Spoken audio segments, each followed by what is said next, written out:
Tidak hanya membagikan kengerian terkait dengan perekonomian, ternyata Presiden Joko Widodo juga sering membagikan kabar baik terkait dengan ekonomi Indonesia. Bahkan baru-baru ini Presiden Joko Widodo membagikan kabar terbaru yang cukup melegakan bagi Indonesia. Jokowi mengungkapkan industri baterai dan kendaraan listrik bisa memberikan keuntungan berlipat ganda bagi Indonesia, menyusul keberhasilan program hilirisasi nikel. Dikatakan bahwa saat ini Indonesia hanya mengekspor biji nikel dengan hanya memberikan nilai bagi negara sebesar 1,1 miliar USD atau sekitar 18 triliun rupiah.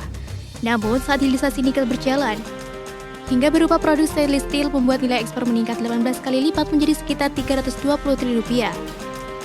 Jika hal ini dikembangkan lagi menjadi baterai kendaraan listrik atau bahkan kendaraan listrik, maka menurutnya nilai tambah bagi negara akan jauh lebih besar lagi. Jokowi mengatakan penciptaan nilai tambah bisa menjadi lokomotif besar dan bisa menggerakkan usaha mikro, kecil, dan menengah. Selain itu, jika industri dan ekosistem baterai EV sudah terintegrasi, Jokowi menjamin Indonesia pasti dilirik banyak negara yang mau memproduksi kendaraan listrik.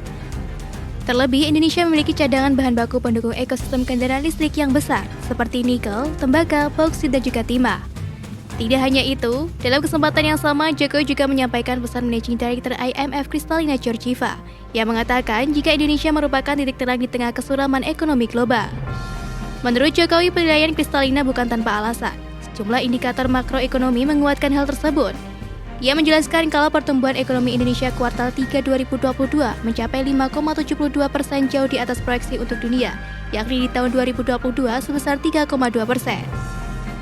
Dan terkait ancaman resesi global, Bank Dunia meramal perekonomian global akan menyusut hingga 1,9% poin menjadi 0,5% pada tahun 2023. Ini adalah proyeksi dalam skenario terburuk. Namun pemburukan ini tidak berhenti sampai di situ. Pasalnya pada tahun 2024, lembaga internasional ini melihat ekonomi dunia akan kembali menurun 1% menjadi 2,0%. Menteri Keuangan Sri Mulyani mengungkapkan hal ini dipicu oleh hampir semua negara di dunia yang mengalami risiko kemunduran ekonomi.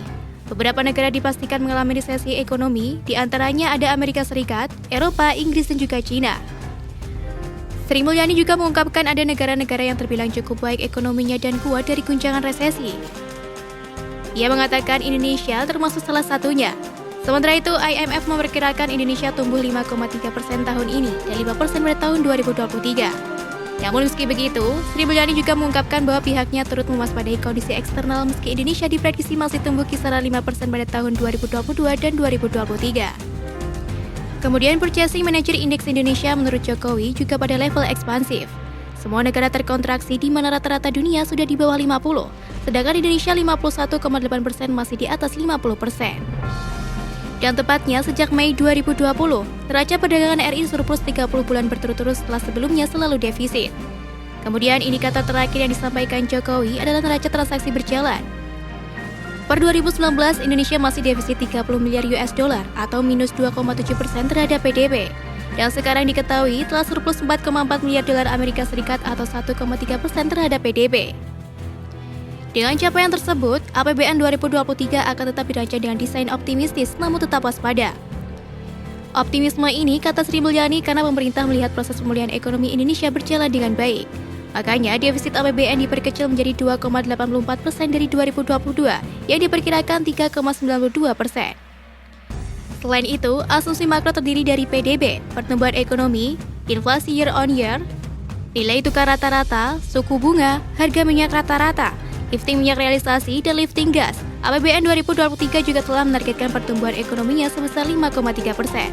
Target itu menurut Sri Mulyani cukup ambisius di tengah kondisi ekonomi global yang masih tertekan.